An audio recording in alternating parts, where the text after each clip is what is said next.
Hello, everybody. Before we start the show, I'm gonna let James do the intro in a minute here.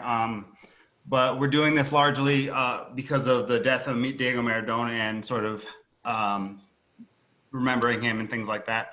So before we start anything, we're actually gonna I'm gonna display a picture of Diego Maradona. We're gonna just sit here in a moment of silence of his death, 10, 15 seconds, and then we'll do the rest of the show. Without further ado. So now we're just gonna sit here for a few seconds to remember Diego Maradona.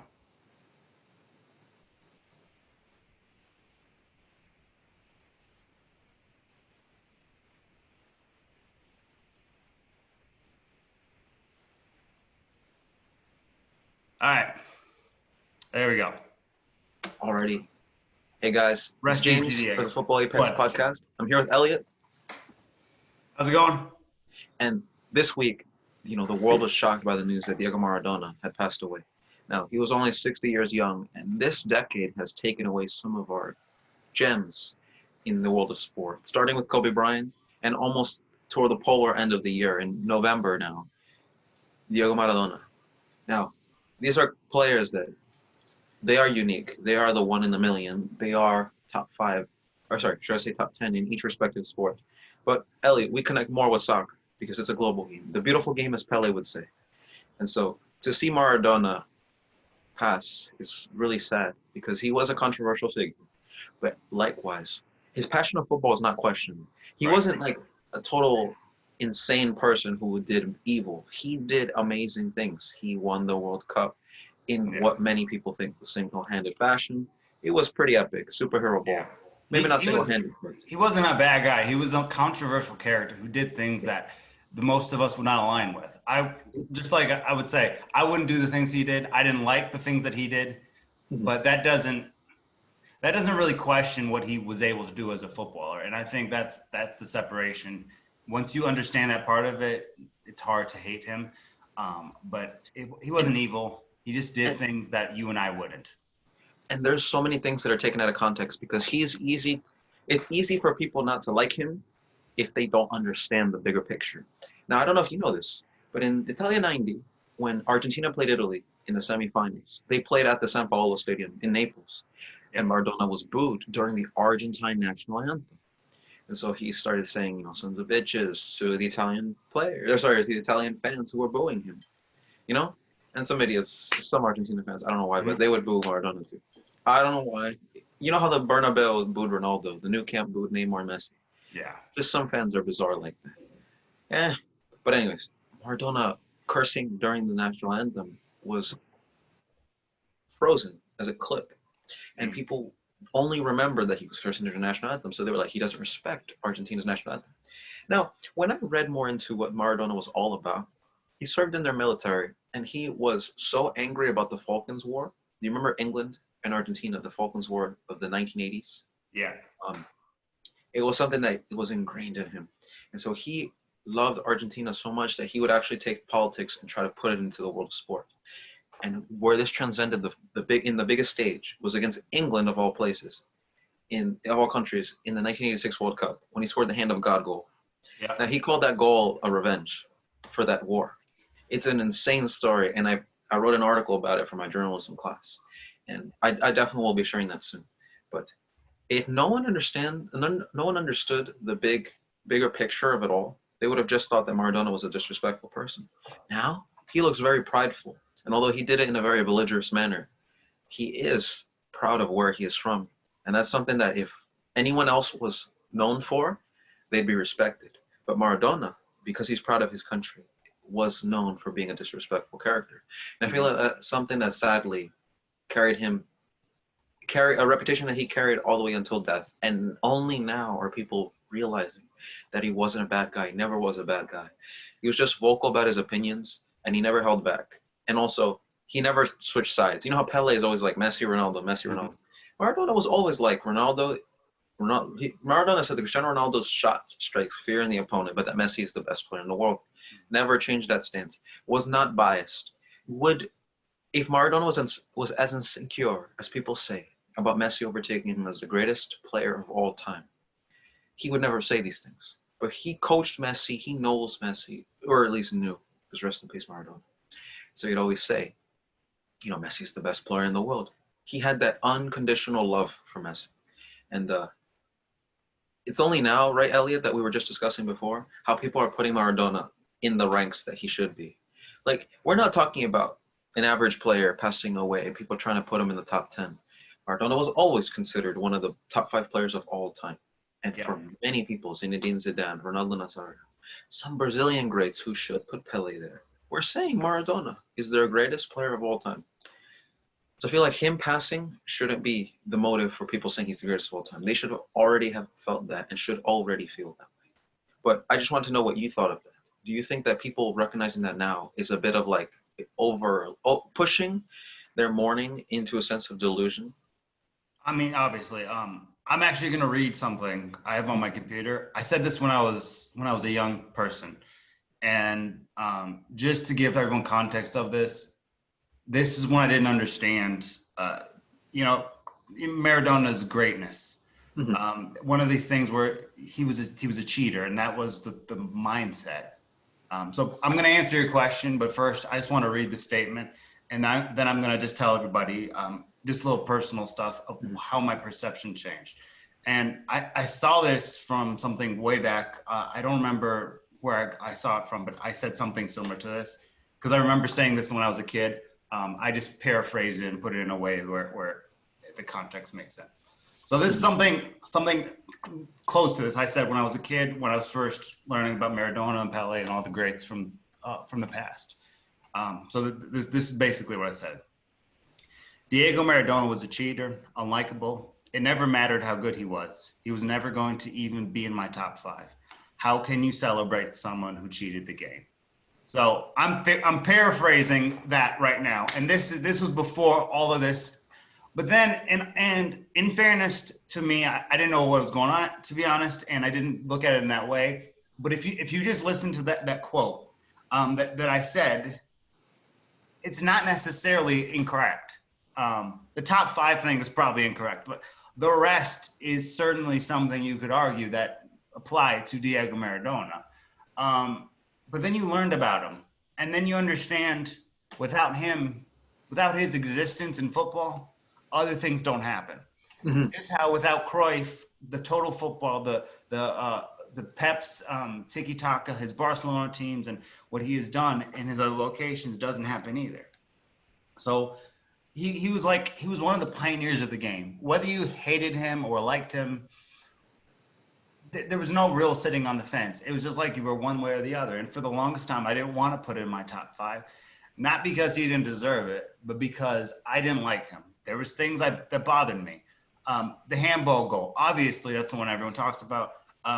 That's something that I feel like, of course, that's not why they lost. Or sorry, it's not why England lost. It's not why Argentina won. But to do something or to have the audacity to do something like that, it's just, again, it cheated the game. And, but at the same time, if you were presented this opportunity and you're in his shoes, do you react differently? You could do exactly kind of the same thing, because if I could dive and get a penalty and get my nation to a semifinal, why not? Who wouldn't do it? Who wouldn't do it? Exactly. Who wouldn't do it? And I'm not saying I would condone doing something like that, but it's just part of the game.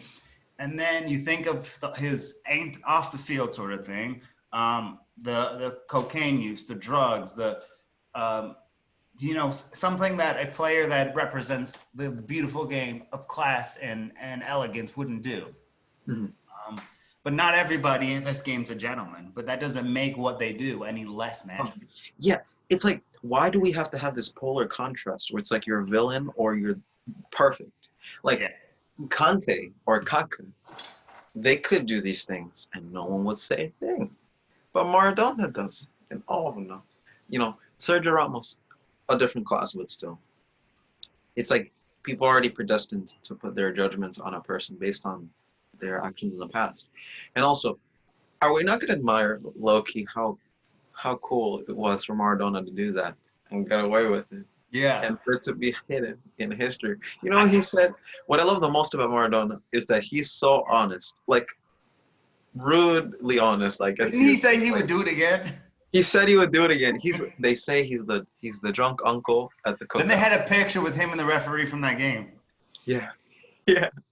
And what if he said, "I'm sorry"? Yes, saying sorry would have meant a lot. But by him saying he would do it again, I mean, it goes to show he's full gung ho. He's true to what he is. And Yeah. hey, that's the Maradona we grew up watching. Yeah. The And thing everyone. is, they made a huge deal out of it, and it is a huge deal. Um, and I didn't mean to go into this, but it might not even be the worst one we've seen at a World Cup. Uh, just me personally, I think what Luis Suarez did against Ghana, Yeah. it might even be worse. Not because he obviously missed the penalty, but if he doesn't do that, Ghana go through, and the entire complexion of that World Cup changes. The way he's perceived is even sort of, I don't know. It's just one of those things where there's a lot of players who've done these things, and then again, Luis Suarez bit people, and he did that, and all these things. But that doesn't make his greatness any less. Just like doing what Maradona did doesn't make his greatness any less. And it's like he's still magical with the ball. He still was Messi before we saw Messi. Um, he was the god of football, and before Cruyff, or I mean, he was a little after Cruyff, but Mhm. before Cruyff started getting the buzz, he was somebody who just on a pure ability basis was probably the best ever. He's no longer that in my and to go back to your original point, I think this is not the day to do this, right? Give it a couple weeks. You can have these conversations at any other time. You can debate that Messi's the best. You can debate Cristiano Ronaldo's the best. I would advise against it because it just Common sense. it just doesn't have as strong of argument. You could debate George Best is the best, and again, I don't think that's a strong argument either. Maldini is you can make these arguments for anybody. All you have to do is make some solid points. And even though the strength of the argument could be different with different people, when something bad happens and when we have tragedy like this, Mhm. it's not the time or the place to do this. Messi should not be thrown in the trash now because Maradona just passed away. Because God forbid, when Messi passes on, it's gonna be the same thing. Whoever they think is not if people who will start to say that Messi is better than this guy, they go, all right, he's not as good as this guy based on And his. it dilutes the greatness of Lionel Messi. Yes, you can't sell these guys short. And with Maradona, yes, there's so many things you don't like about him. Um, I felt like, so at least for a period of time, he was never like overrated, but Napoli fans were making him up to be something he wasn't quite. Because look, his best time was with Napoli. His best Yeah. season was not. And I think that concept is something that Napoli fans don't quite understand, just generally speaking. His best season was at Barcelona that 1 year, just the 1 year he was there. But in my opinion, that was the best Diego Maradona we ever saw. And if you see earlier Maradona Argentina, probably better. Obviously, collectively through that time, Napoli. So the Napoli fans were painting him as the GOAT long before anybody else, and their opinions are not changing based on the fact that he had passed away. Just like Right. my opinion where I rank him isn't changing. He's in the top five.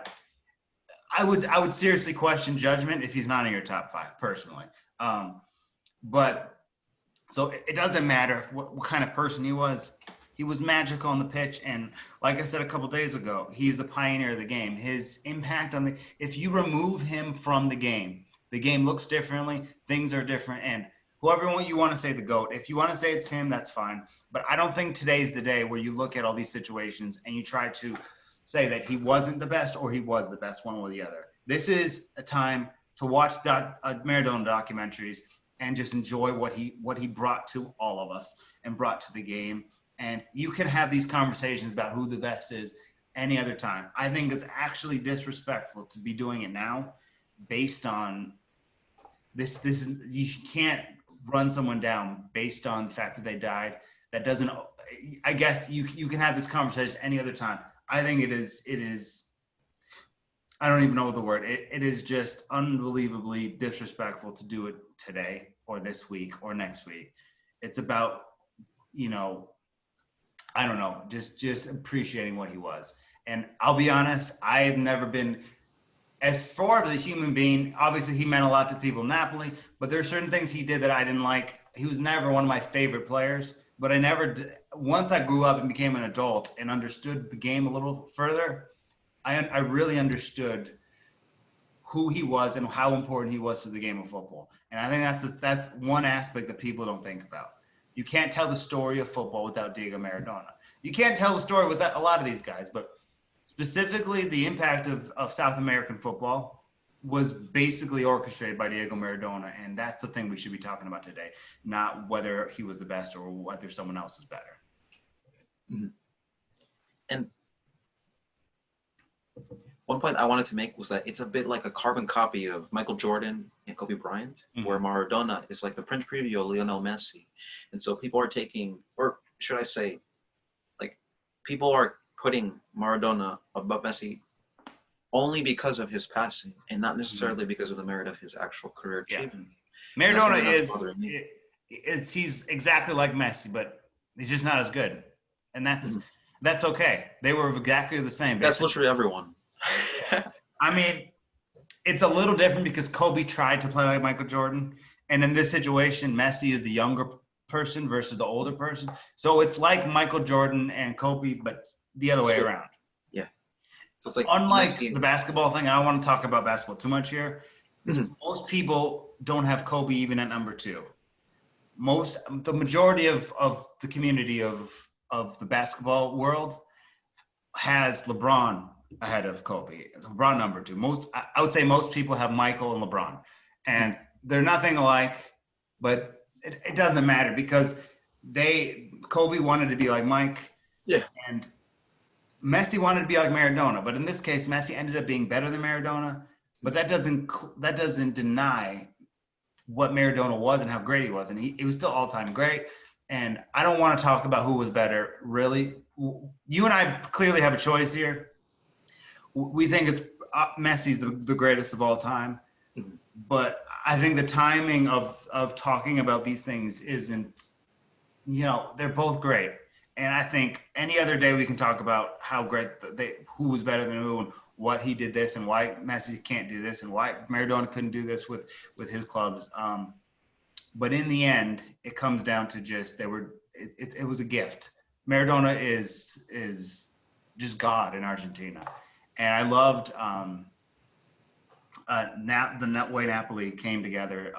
You see so many stories. On IFTV Twitter, I saw a video the other day of Ludovico, who's one of the recurring, one of the most unbiased people. I don't want to talk about IFTV too much because I think most of them are incredibly biased. He's one of the ones I really resonate with because he's always telling the truth. He's always honest. He's this and the other thing, but he was almost brought to tears. And you see the other guys who were talking to him were also almost brought to tears. And those were coming from, some of these were coming from people who didn't even watch Maradona, because you can feel the impact of what he was to Napoli. And look, Napoli are coming together. I think they're in a weird space right now. They played, they did win the Europa League game, and I actually have a theory, and I'm not just saying this because Roma played Napoli this weekend. I think Napoli will try to be inspired, and I think they'll want to do it for Maradona, especially at the São Paulo. Yeah. But I just feel like this is too big of a loss for them to be entirely focused on stopping Roma or becoming a huge threat to Roma in a huge game. I just feel like, honestly, they could beat us. They could be inspired and come through and do it. They also could draw, but I have a feeling like Napoli will be overwhelmed by the passing. Just how Kobe, and I don't mean to keep bringing it up, the first game after Kobe passed away, the Portland Trailblazers wrecked the Lakers. When it's a loss this big, I think it's going to be tough. It's going to be really tough. I think after after that first game is out of the way, after the Roma game, I think Napoli will start playing together and start to be able to tribute Maradona in the best way they can. But I think it's going to be a rough couple games out of the gates for them just because of how big of a figure that he is. And they're talking about renaming the stadium after Maradona. All the people in Naples coming together and doing the memorial stuff. So it's just it's a tough time for Napoli. I wish them well. I want to wish them the best of luck the next couple of weeks because when you lose an icon like that, it's never as easy as it seems. Because you'd think they'd just be inspired and be able to perform, but it's never that simple. I mean, if you look historically of teams who've lost icons, they have struggled afterward because it's just too much to handle. And I wish them well, and I hope they're able to come out there and play to perform this weekend and do it for Maradona. Obviously, I don't want Roma to lose, but for the people, I hope they're able to come out and perform and not be too bothered or too mesmerized by the passing because you don't want to see Napoli just kind of fall through the cracks because of they're unable to handle this. So it's just one of those things that's part of life, I guess, and it's unfortunate that he had passed so soon. You could argue his past is a reason why he passed so young, but it doesn't minimize him in any way, I don't think. And one thing you also have to take into consideration is the fact that Maradona wasn't just, Argentina figure. He was a figure for a lot of players internationally. Like Ronaldinho, in his farewell quote, he kept saying idol, idol, idol. And that's a huge thing because Brazil versus Argentina is a huge soccer game in South America. And for I'd say a person of the other nation to idolize Maradona as his favorite player, despite all the great talent and endless options of Brazilian greats to choose from, I think goes to show that it goes beyond football. And the fact that Maradona was a huge figure international. And I feel like what the younger generation feels of Messi now, where it's like pick up a soccer ball and dribble through the whole team, was that not a print preview back in the day with Maradona of wanting to do the same thing? And in my opinion, Messi probably took the blueprints away from Maradona because they are identical. I'll bring something up real quick here. This is a quote from Gary Lineker, and I think this is like sums up exactly how impactful he was. I saw it on a YouTube video where they were talking about Messi and Ronaldo, and it was with Gary Lineker, Frank Lampard, and Rio Ferdinand. And Gary Lineker, when they're talking about this, he said, he said it was basically like I never thought to see a better player than Maradona. He said it, and it was the first time in his career playing against somebody else. He felt the what was the quote? I want to get this right. It was the first time in his career he felt like he should applaud when Maradona scored in that game against England. Not the handball goal, the other goal. In the video, he clarifies that's what he's talking about. But that type of genius, and when you think about him saying that, this is an English player that was on the receiving end of a handball goal. That's one of the most egregious goals ever scored in the history of football. And in that same game on the other goal, he is literally saying, like applauding the fact that he just ripped apart their entire defense and scored. So I think that sums up exactly how he's felt by football people. By people who don't know the game, they're going to look at the handball goal and say he's not a good person. But people who understand his impact in the world that we live in, that I think that purely sums up everything that is Diego Maradona. It's just, and again, he's gone. What he left, the game he had, it's always going to be available to all of us. We'll always get to see him. We will never get to see more of what he was as post football, but the game, the impact, there's footage of Maradona everywhere, and we won't lose that from aspect. We'll just lose him not being around anymore to enjoy it with. But what he did is still. We still have all these sources to see. If I want to watch a Maradona game, I just have to go on YouTube and watch it, and it's just another reminder of it. But I would say this: in terms of globally speaking, deaths that we've had in football, I would rank this almost as high as Cruyff. well, Cruyff, yeah, that's what I was thinking of, and also Puskás. Not for the whole world, but for people from Eastern Europe, they kind of felt what we're all feeling right now. That's what they felt when Puskás passed away, and that's what most of the greats felt when guys like Di Stefano and Cruyff passed away. Yeah. Yeah, so I think you can. It's on a short list or around a Mount Rushmore of football deaths. This one, I think this one stings all of us. I wouldn't necessarily say the most, but one of the most dramatic and frustrating and sad moments of football, royalty, and that's what he was. He was a king in this game, and he spoke for the people of Napoli and Argentina, and it's just unfortunate and sad, but he always sticks with us, and I think that's the biggest thing we can take away from this. And one thing that you remind me when Gary Lineker gives his acclaim to Maradona, it reminds me a little bit, just a little segue on what General Gattuso said about Pirlo. He said, when I watched Pirlo play for the first time, I just wondered to myself, how am I a professional footballer? And I feel like Maradona, look, man, he was a hard worker. He was passionate about the game. Have you seen his warm-up in the mud in those cold days? Now, you can't tell me, like, Marco Asensio missed the game once because he shaved his leg and had a pimple pop. And then there's Maradona. Do you know that he played with torn ligaments for Barcelona? Mm-hmm. He will go, oh my God, this guy he served in the Argentine military. He did everything for his country, for the game. And you can't tell me Maradona didn't globalize the sport. He didn't make it the global game. He's from Argentina. He goes to Italy. Yes, he was very political about a lot of things. But on the world stage, well, memorable for good or for bad, he did both. In the same game, in 5 minutes. In 5 minutes, he did both. He is amazing. Was. And that's the sad part of it all. Let me see if you. I'm just thinking out loud. Obviously, Messi wasn't around, but like those type of players, the creative ones. And I'm not saying that before Maradona there wasn't that. He made the creativity of midfield, I guess, dynamism a thing.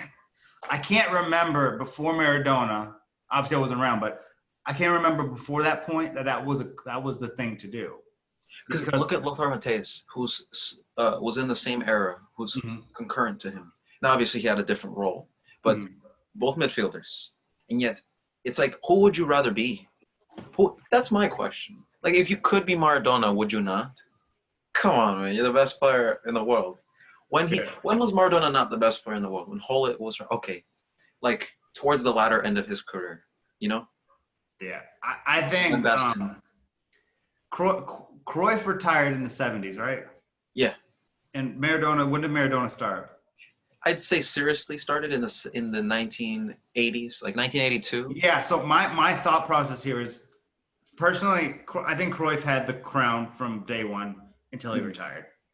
I think you could argue, even when he was playing in America, you could have argued that he was the best player, which makes no sense. But at that time, I believe that's what was the case. The second Cruyff left football, when he retired, it seemed like it was Maradona's crown all the way through. And look, if you think about it, one player has kind of dominated each era. I feel like before Cruyff, it's more of you could put up multiple names in that hat. I would say the 50s and 60s, I would say Puskás. I'm sure you would say Di Stefano or somebody. But once Cruyff entered the conversation, he was the best player in the world for his entire career. And then Maradona was the best player in the world for his entire career. And then Messi was the best player in the world for 85% of his career. Yeah. Because there were a few seasons where Ronaldo outdid him, and he was the best player in the world. So So here's the difference between, so the Ronaldo thing, they were both at the top level that we've never ever seen before. I think just generally over that era, Messi was a little better, but there were years where Ronaldo was better. So for the most part, but Maradona was without question the best player in that generation. During that time period, he was the best. And you can throw a lot of different names against all these players, but it just seemed like he dominated a collection. And it's just like the World Cup. I mean, Maradona probably had a better team than Messi, and I think that's fair to say. But at the same time, that was his tournament, and he made it his own. And he got a World Cup, and I don't think the greatest should be determined by World Cups, but it certainly helps. Because when you think of Maradona, I think of the Argentina jersey. Yeah. When you think of Messi, you think of the Barcelona jersey. And That's the difference. That's not to diminish Messi in any way, because I want to make that abundantly clear right now. But it's the perception of why he mattered in this. And Messi is Barcelona. You always think of Messi with Argentina. It's Maradona. And because you can say Maradona had a better team, but that tournament was his. Messi in World Cups, there's some where the tournament wasn't even, he didn't see him involved. But there was never a tournament that belonged to Messi. And don't get me wrong, Messi's still the best ever, in my opinion. Yeah. But Maradona owned that tournament, and that national team jersey was represented by no one. I mean, Maradona was the greatest to ever put on that jersey. That doesn't mean he's better than Messi, but in the national team space, he was Argentina football. And until this day, aside from the one that they won with Mario Kempes, it's the most recent and only World Cup victory for Argentina. Now, it blows my mind that they went through Messi, and not only did they not win a World Cup, but they won not a single trophy in the Messi era. Yeah. And then there's Maradona who delivered the biggest of them all. Now, obviously, I will always have that sort of sympathy for Messi because they got to the final, lost in extra time, in a game that they had the most obvious chances to win. And on another day, they probably would have taken the World Cup home. Yeah, and Palacio. But offside goals as well, but that's besides the point. Maradona didn't ever leave it to chance. Maradona gave everything he had, and you always left that game thinking, whatever the result was, that was the result. Like, none of that what if. There was never a what if with Maradona. Yeah. With Messi. Like, was he trying this hard? Or is he all right? Whereas with Maradona, even if he wasn't all right, you would never know because he always went full gung-ho. He had, like, Russell Westbrook DNA in him, which, not to sway into basketball, but it's like being hardcore and always going as hard as you possibly can. And whether people respected it or not. And real quick on the Westbrook point. That was like Maradona with no limitations. Because Westbrook, I love Westbrook. I like the way he plays and all that, but he has limitations. He's not a great three-point shooter. He steadily declined in a lot of areas throughout his career, latter stages at least. He had the Westbrook energy with the, I don't know, not to go back to basketball, with the LeBron James type of ability. And it didn't seem like he had any limitations, at least during that time.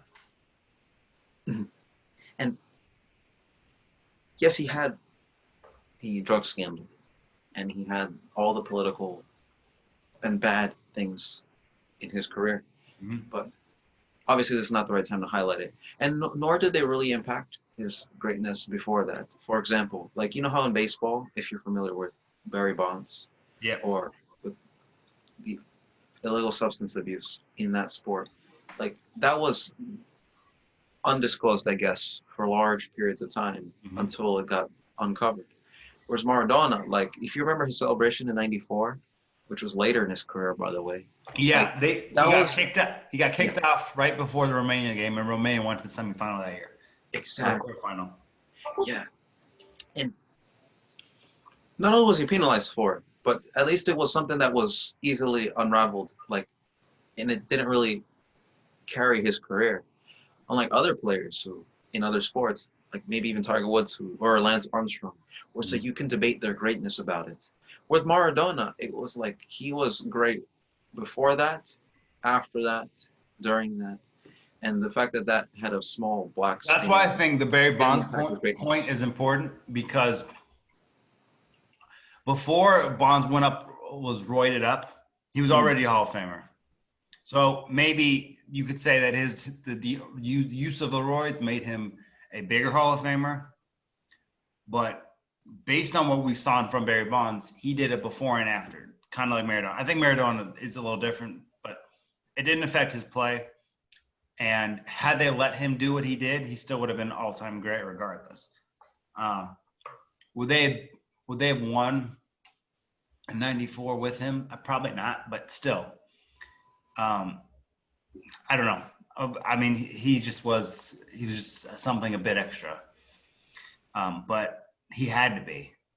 Maradona couldn't have been another way, because it wouldn't have been genuine. And you can rip him for the drug, you can rip him for everything else, but that was just who he was, and it worked, because he still was the best player in the world despite the cocaine use.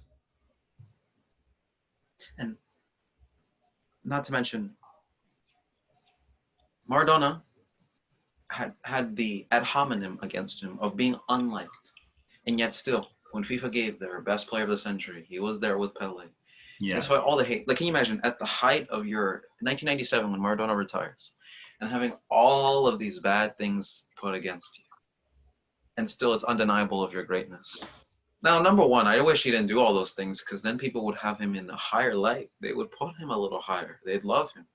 Like, I think about it like Conte.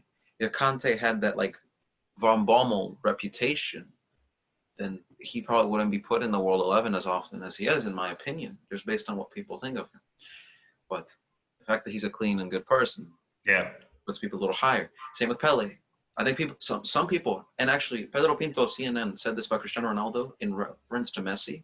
Some people actually vote Messi over Ronaldo because they like Messi more. Same with Pele over Maradona. In footballing terms, Maradona is, until Messi, the definition of dribbling. Obviously, Cruyff was the like embodiment of technique, but Yeah, and but of IQ. look, I want to be respectful, but Maradona is way better. Like, I don't think it's even close between him and Pele. But because of the drug use and the other things, people don't view them the same way. Mm-hmm. Where Pele, you see the 3 World Cups, and like, oh, case closed. That's not how you determine if someone is the greatest. Yeah. And again, Pele is going to continue to slip further and further down the list, because the challenges that some of the other players in that category have faced, Pele hasn't to the same extent. You know what I'm saying? So Look, and also Pele in 1966 or 62 when they won the World Cup, they basically did it without him. It's a sneaky way to put it on your resume, a World Cup, because kind of he like played, I think, 2 games. didn't R9 Ronaldo win a World Cup where he didn't play a game? Yeah, I didn't even know he had 2 World Cups. 94. Yeah, because they brought him to sit on the bench for the whole tournament. That's same with Kaká. Sometimes I wonder, like, I love Kaká, but if that's like come on, some people think Kaká is better than Messi or Ronaldo because he has the World Cup. Or because he won the Ballon d'Or during their era. Like, the way fates can be twisted over a little bit of And bias. Ibrahimovic, and he was on the team in '02, I believe, that went to the quarterfinals. Mhm. He had little influence in that game, and that was the best Sweden team that's in my lifetime. The And then they're Sweden going to team say exactly. the Sweden teams that he has been on in my lifetime has not been as good as that 2002 team. So it's all reflective. Look, and the only reason people use these standards is because they feel like they represented nations that were good enough to win the World Cup. If Messi was from like Guatemala, no one would even care about the World Cup. It wouldn't have mattered. Kind of like, I mean, we're going down the road here, but Erling Haaland is a Norwegian. He's from Norway. Number one, he'll never win the World Cup. He'll never win the World Cup, and no one will ever care because his team isn't good enough. But if they feel like media, if they feel like your team is good enough to win the World Cup, they they use that, gigantic standard against you where they don't use the same logic for everybody. And now, I love, don't get me wrong, I love football, but basketball became one of my passions very recently, like within the past year and a half. And so I think about things in basketball terms a lot of the time. That's fair. And so I feel like if LeBron James, for example, didn't have the potential to be the greatest player of all time coming out of high school, Yeah. you think they would have put as much pressure on him the way they did? Same with Messi, same with Maradona, same with all of these great players, Cristiano Ronaldo included. It's like their greatness goes against them, but funnily enough, it's what makes them great. It's like, why do I have? It's like they're doing extra homework. They have all the hard work to do, the burden, the responsibility, the captain's armband. Yeah. Their merits are always discarded because they need bigger and better rewards. That applies with the club teams as well. Look, Inter Milan do not have a good enough team to win anything. That is just a fact. But they have the expectations of the Juventus because they won that Champions League in 2010 and have a lot of qualifications in domestic football. So the fact that they have the reputations come from the fact that they had previous success. And I think it's the same kind of logic where the expectation is higher just because based on their situation, where someone who plays for a weaker nation is never going to get crucified for not winning the World Cup because they don't think they're capable of it. You get what I'm saying? Exactly. Like, for example, let's see. Let's say Aubameyang. I always use him. He's my favorite example. Although he did have the chance to play for France. Yeah. Let's say Aubameyang never wins anything. And he was scoring 40 goals in the Premier League, which has never been done before. But you get the exaggeration. Yeah. And he's a Ballon d'Or winner year in, year out. And for his international career, he wins nothing, never comes close to winning anything. Would there be as much scrutiny about it? There would be none.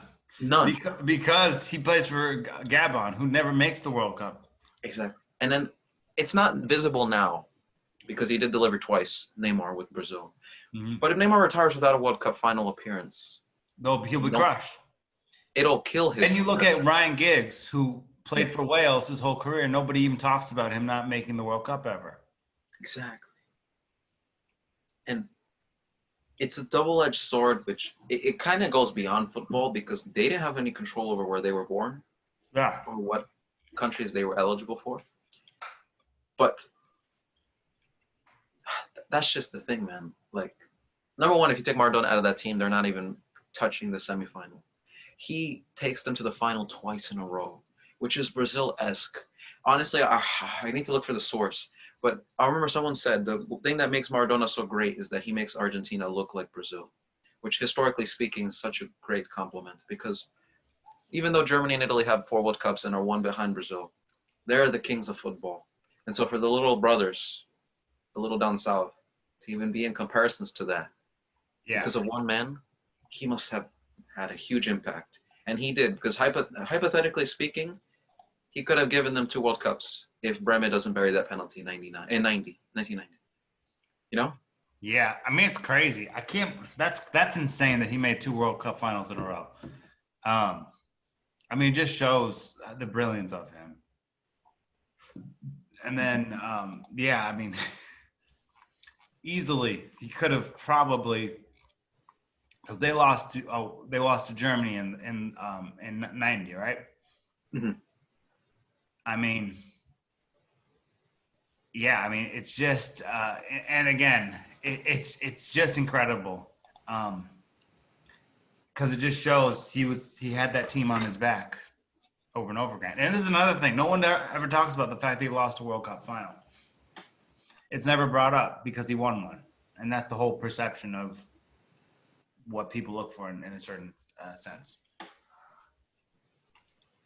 And that's the thing. I always actually wonder, after you win a World Cup, like if that was a knighthood on your career, like if that's it for you.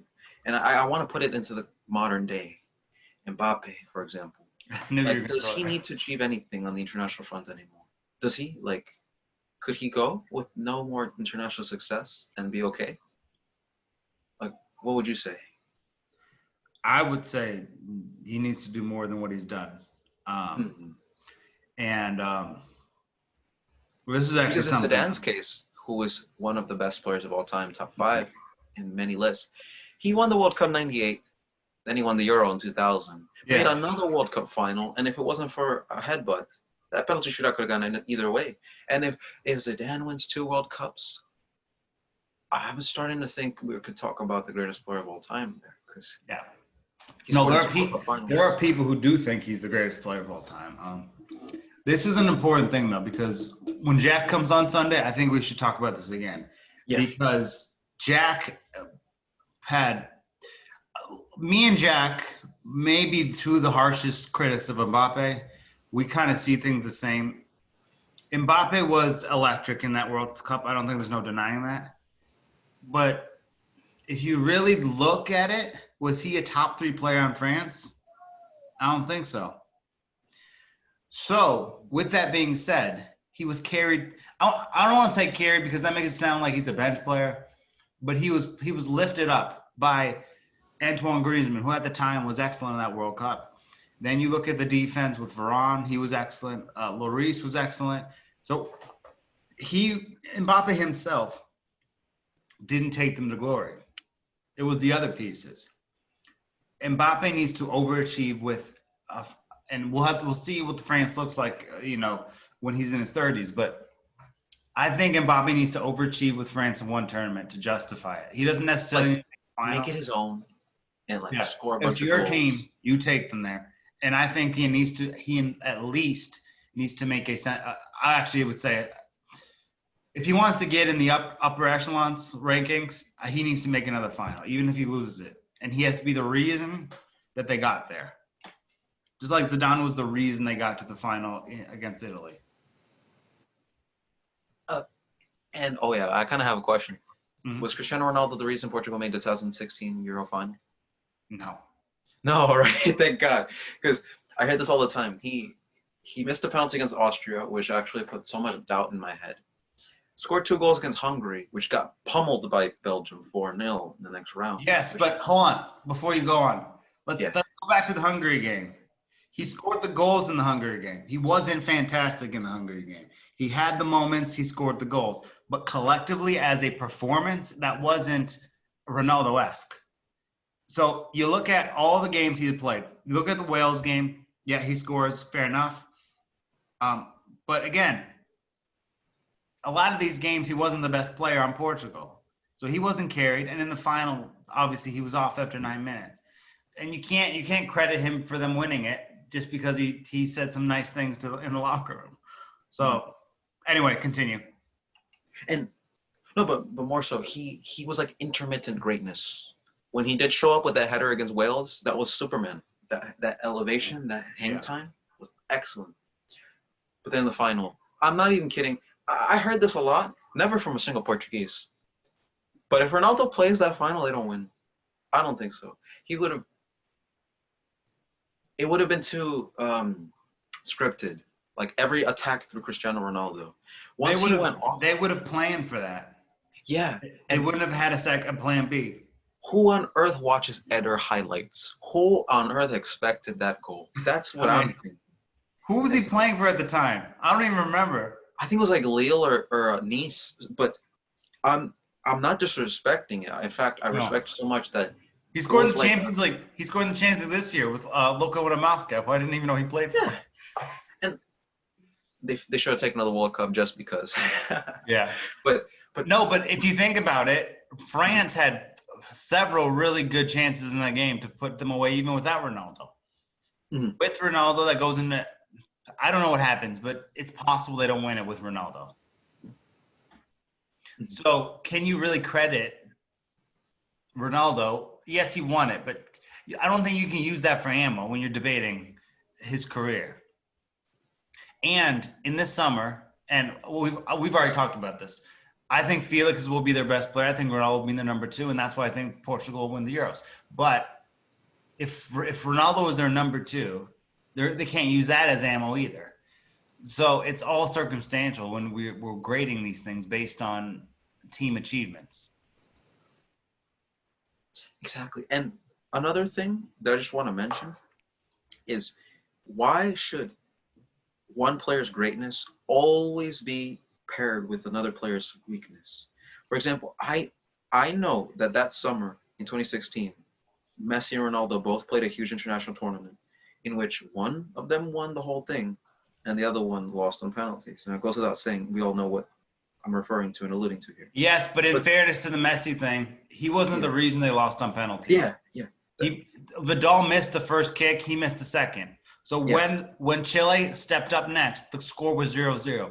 It wasn't like Messi had the final kick. Baggio. In other words, Messi wasn't Baggio.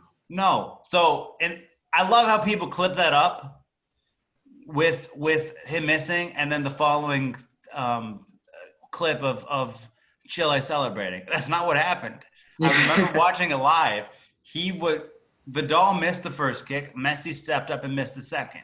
It was 0-0 after 2 kicks. So Messi missing doesn't determine it. In fact, the reason Argentina lost that wasn't because of the penalties. It was because of Claudio Bravo and the saves he made down the stretch. On Aguero. I thought, yeah. So honestly, the SBs were coming up at the time. I thought he was. They have some category, the best championship performance, and he was. I mean, he wasn't. He wasn't nominated, but I thought at that year, based on that performance, he should have been. He should have won. Obviously, they don't. They don't. The SBs don't typically recognize players who don't play basketball or football, but you get what I'm saying. So Claudio Bravo was the reason they lost, not Messi. Messi missed the penalty. That's bad, but it was 0-0 on the third kick. So it wasn't like he was the reason they didn't win. And I think people misunderstand that.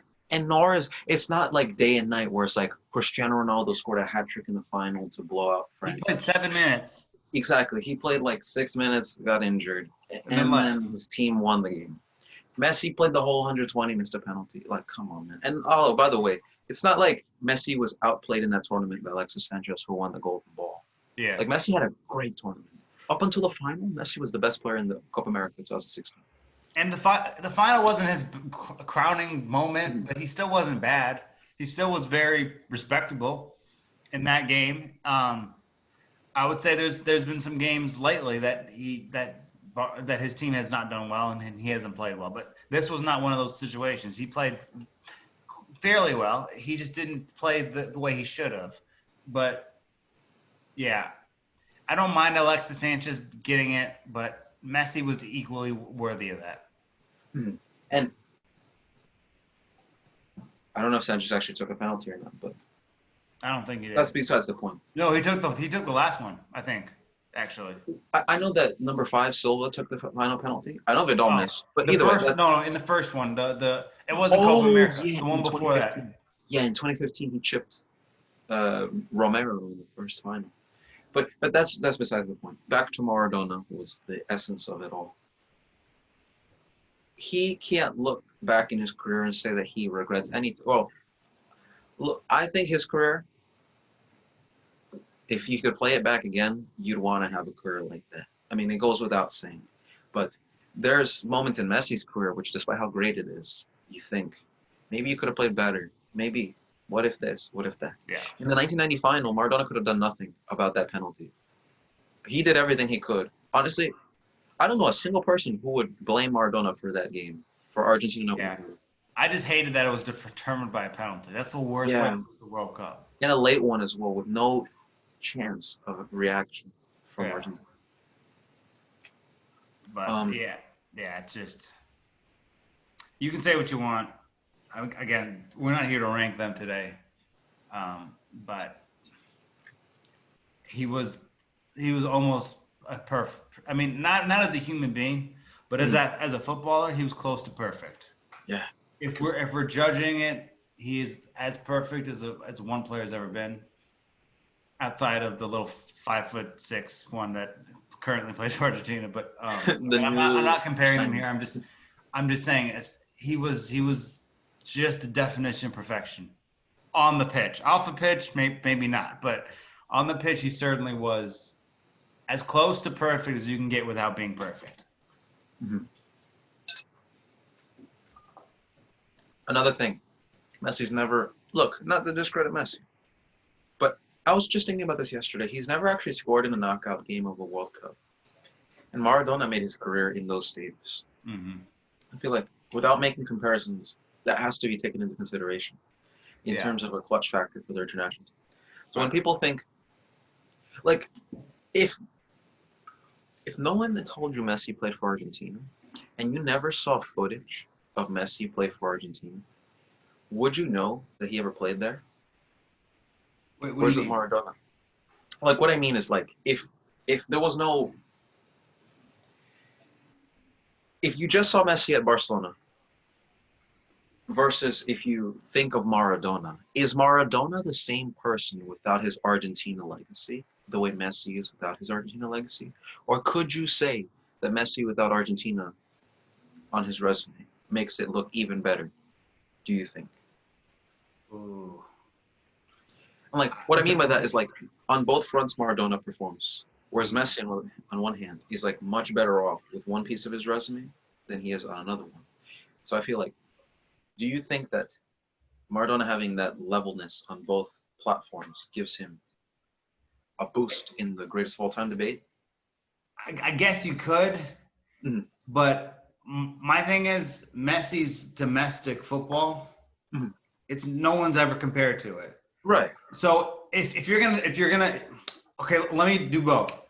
So for Messi, if you look at it from that argument, it's so superior to anything that anyone's ever done domestically that it shouldn't matter what he did with the national team. Fair. On the other hand, does Martin Maradona's Argentina plus his domestic football equal Messi level or close to Messi? Still probably not. But if you just look at it, obviously the national team is not close. Maradona's superior. And if you look at it the other way, domestically, I think that domestically speaking, I think Messi is the greatest club player ever. And I think it's hard to say. It's probably second will be either Cruyff or maybe R9 Ronaldo. But the resume of the international team obviously favors one, but I don't know. You can make the argument any way you want. If you want to make it for Messi, you could chop it up so Messi looks better. And if you want to make it for Maradona, you could do it in a way that Maradona looks better. But the thing is this World Cup thing, and the World Cup's awesome, but the Champions League is the best players in the world with the best on the best teams. And I think that's slightly more valuable than a World Cup, even though the World Cup means more on a resume. You know what I mean? Yeah. It's, for many people, old heads included, it's like make or break. But at the end of the day, best footballer of all time, like I was saying, and like Jack, who we're gonna have next week, mentions all the time, like, who's better at football? If you wipe all their accolades, the resume, and you just put a clip of them in their prime, and you put the eye test to see who's better, Messi takes the cake. There's no one that comes. Not that no one comes close, but yeah. And so this is another thing I want to mention. Jack is a Liverpool fan. Mm-hmm. The year that they won the Champions League, they overturned Barcelona, right? And Jack loves Messi, so he might be a little more biased towards that. But I think Jack is fairly unbiased with his approach of breaking down the game of football. That's just my opinion. I've seen him work, so I think he's excellent in that. His Twitter clipping, the clip thing of his Twitter is basically data sort of showing that Messi wasn't that bad against the game of Liverpool, a team that he supports, that they just beat, and he still saw enough in that game where he said Messi wasn't as bad as everyone says, and he's right. We can talk about all the chances that he created for others that they just did not convert. But again, with Jack's point, it's Messi. Like if you're just doing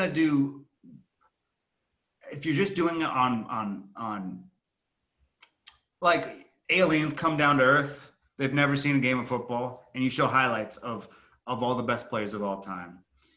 That's the mentality you have to judge a career. Obviously, if the careers are even, then you can take into account everything they've done. And other things they win in the resume is important, but it's not be all end all. It's who's better at football? Messi. Who's better internationally? Maradona. I mean, you can really look at this in any way you want, but I just feel like it just depends on the perspective, because the perspective is always different. Look, I think the greatest of all time debate in general is it's subjective. It's opinion based. There's no facts behind it. And I would say the majority of this community thinks Messi's the best. There's a portion of it probably that thinks Maradona's the best. There's a portion of it that thinks Cruyff is the best. And there's small portions of it, probably less than 20%, that think people like R9 Ronaldo, Ronaldinho, Cristiano, Di Stefano, George Best, Sir Bobby Charlton. So so I think, let me put it this way: Messi has the biggest pie. Maradona, Zidane, and Cruyff probably in the same area. Then you have people like Van Basten, Puskas, and others who are probably in a little below that. And then you have everyone else who's kind of and look, I think Cristiano Ronaldo is better than some of the people I named, but I'm saying globally speaking, it's just it's hard. But based on the circumstances, the discussion's wide open, and I think it's wide open in all sports except gymnastics. The gymnastics people who know about gymnastics, it's the only community of people who basically collectively, as 95% of their consumer, have pretty much are in total agreement who the greatest gymnast is. In football, we don't have that. We have 4 or 5 different people who you could say that is the best. So it's all opinion based.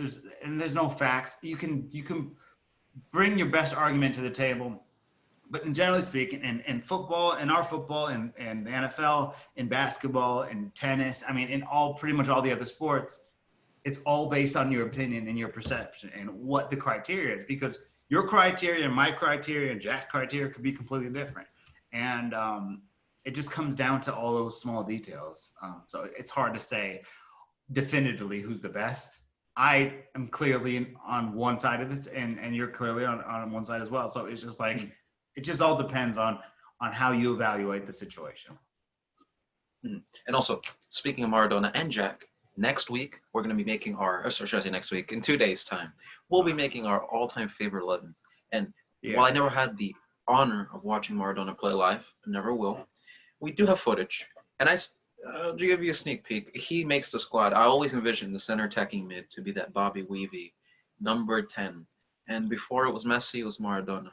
And for as great as Pele is, it just doesn't come to me the way Maradona does. Like, I need a number 10. Maradona. Like, Messi, I need the best player in the world, Messi. But when I hear number 10, like, Zidane, yes. Zidane or Maradona. For me, those are the 2 that pop in my head. Yeah.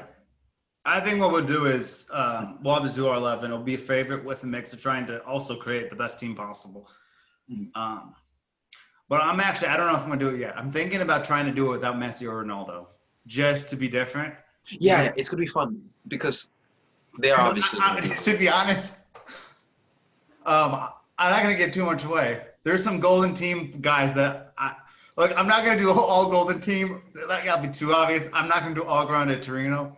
But I'd like a few guys from the golden team on my team, just because it will be really obscure to some. And it's not just to prove whose team is the best or anything like that, but I just want to put a different flavor in mine, because I could easily put Messi and Ronaldo.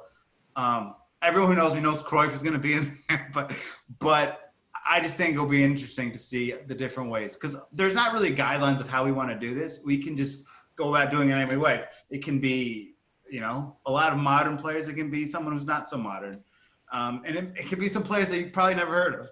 There's going to be one player that you've heard of, but not many other people have heard of. And I think we should do a few subs as well, just so we can as many players as you want. Honorable mentions can be like Pele's top. I think we should 100. We should do 11 with 5 subs, because we're talking about the greatest players to ever play the game. There's so many options because you can go modern with Ronaldo, Messi. You can go Ancient. Ancient with Puskás and Eusebio and Di Or you could Stefano. find that beautiful mix: Cruyff, Zidane, Maradona. That Or that or you can 30-year go in the window. middle where it's like not modern but not like ancient. So you look at the 80s, you can go for like Patrick Kluivert, you can go for Pilrow, you can go for One player I gained an all these appreciation for different was players. Alan Shearer. He's he's got He's one so of the good. most potent shots I've ever seen. He's a beast. For me, when I was thinking about Kane overtaking him as the top scorer of the Premier League, I don't know anymore. Like Shearer is a legend, bro. He is. Yeah, but if Kane stays where he is, Mhm. it's inevitable. If he goes outside of England, then you just don't know. But if he stays there on his pace, he's already the ninth highest scoring player in the history of the Premier League. He's 27, right? Yeah. Wow. And you It's know something like strikers, right? that. It's in that range. I think it's either 9th or 11th. It's one of the two. I forgot. But I saw a picture of the top 15, and he's already in the top, like nearly the top 10 or nearly the top 10. And in this Mourinho system, he'll get penalties, he'll get goals. Yeah. But it's just Shearer's a good one. I really like Shearer. It's just it's also that factor of the hometown kid playing for the club, and he played for Newcastle for all those years and didn't win anything. So it's just crazy. But there's a lot of them. You can go like deep, like the Grande Torino team, Valentino Mazzola, because I think he's excellent. And then you can go to the modern day to any way we want to do it. Really, just there's so many great players that you have to put some, spin on it. You know what I mean? Mm-hmm. But for sure, Elliot, I can't wait for that. I keep saying next week, but that's because our podcast. Yeah, I know. I just kind of sprung this on you this morning. I just felt like it was good we needed to talk about Maradona. Yeah, we just needed it's to. timely. It needs its own episode. Yeah, and I felt if we talked about it next week, it would just end up being the entire show.